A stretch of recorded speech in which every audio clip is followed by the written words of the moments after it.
I'm wondering, what did you make of the punishment that was handed down by the punishment that the Privileges Committee would have handed down had Boris Johnson not stepped down as an MP? 90 days plus the recommendation of taking his former member's pass off of him. What do you make of that?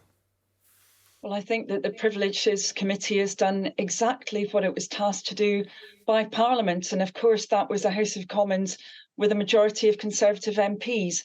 It has investigated Boris Johnson's conduct. It's found that he misled Parliament, that he lied about his behaviour, and it recommended those sanctions. And I think the really big question coming out of this is whether Rishi Sunak's going to have the backbone to take action against Boris Johnson. You know, so long, it's taken a really long time for him to react to any of this, unfortunately.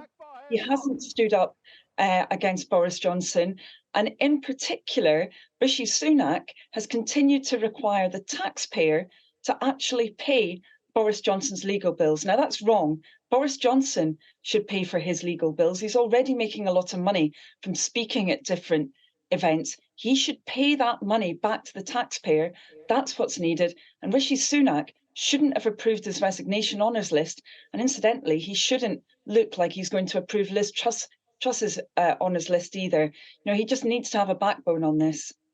Well, on the topic of money, it would appear that from tomorrow, Boris Johnson may very well have quite a lot more in his pocket. I'm just being reliably informed off camera that from tomorrow, the former Prime Minister will have a column in the Daily Mail for which he will no doubt be richly rewarded. I mean, is that the sort of thing that you would have thought that the former Prime Minister would be off to do next? Well, of course, he's done that throughout a lot of his career as a Member of Parliament. You know, he's always often been writing and doing other jobs. I think the big problem, however, now is that we've got that big contrast.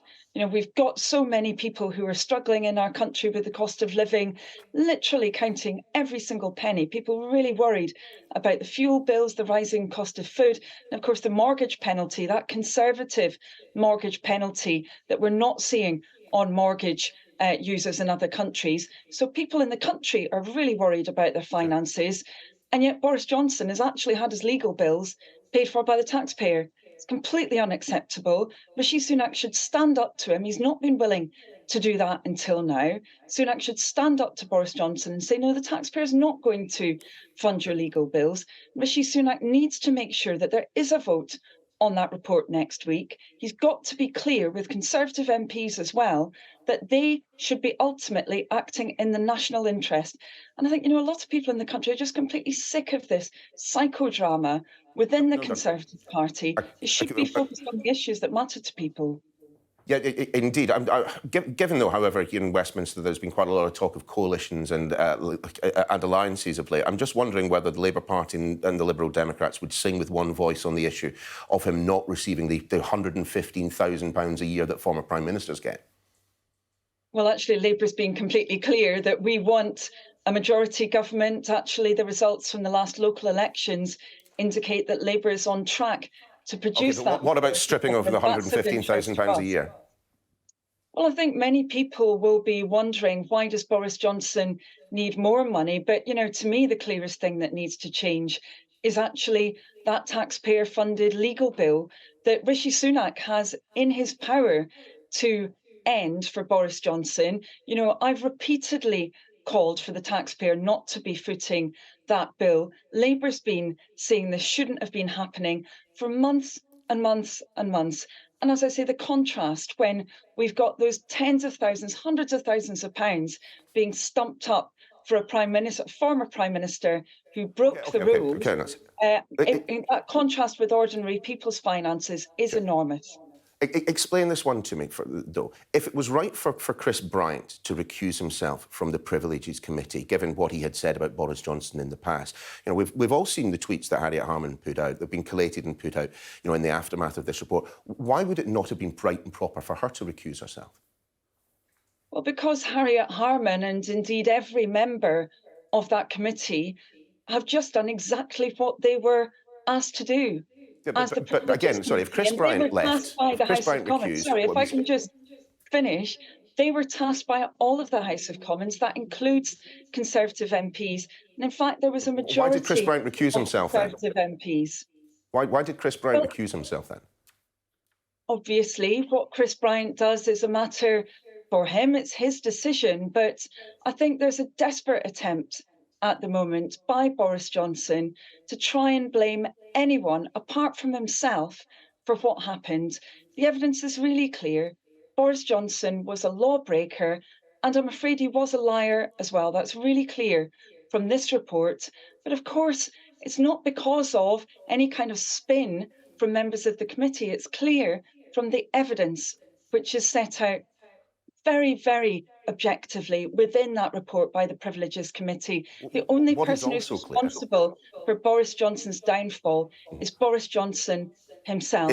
He needs to Indeed so, finally but take that what is also responsibility. clear is that the punishment handed down by the Privileges Committee was certainly on the severe side. 90-day suspension for Boris Johnson. Margaret Ferrier got 30 days for breaking COVID rules. Conor Burns got 7 days for intimidating a member of the public. You take the 90 days plus the removal of the pass, the former member's pass, that every politician, you'll get one when you leave Parliament, that every politician is entitled. And that there is a case put forward by allies of Boris Johnson about this being a kangaroo court, about the punishment being far too severe, that some people are saying, do you know what, there might be something to this.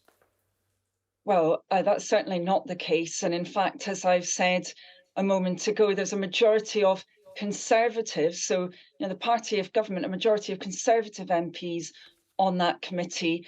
But, I think really we're talking about something that's very important in our democracy.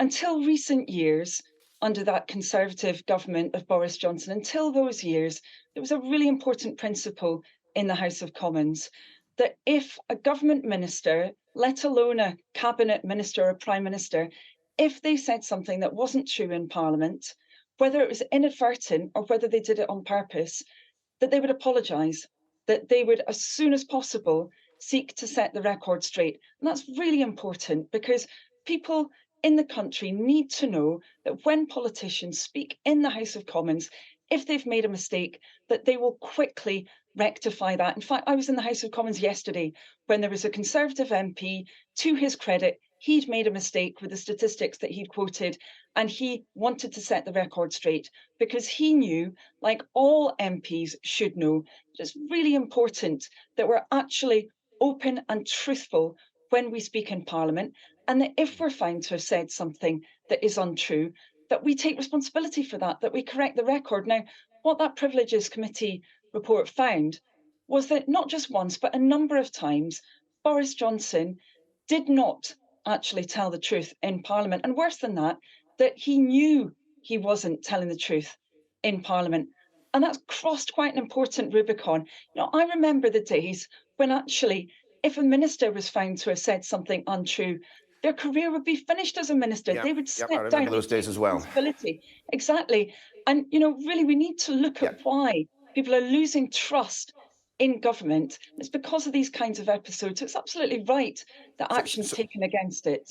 Sorry to interrupt, but we're almost out of time, and I do want to ask you about a report being out today by our People in Politics correspondent Nick Martin, all relating to this phenomenon that the paper's decided to call ghost children. The reality, tens of thousands of children on the school roll who are not attending school regularly. Your view on this?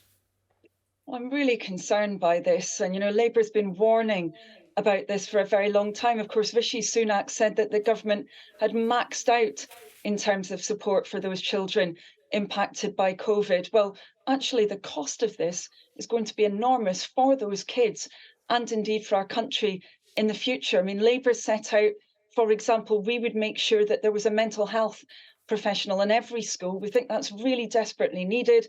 We set out exactly how we would pay for that. We do think those tax breaks for private schools need to go because we've got to get a grip on this.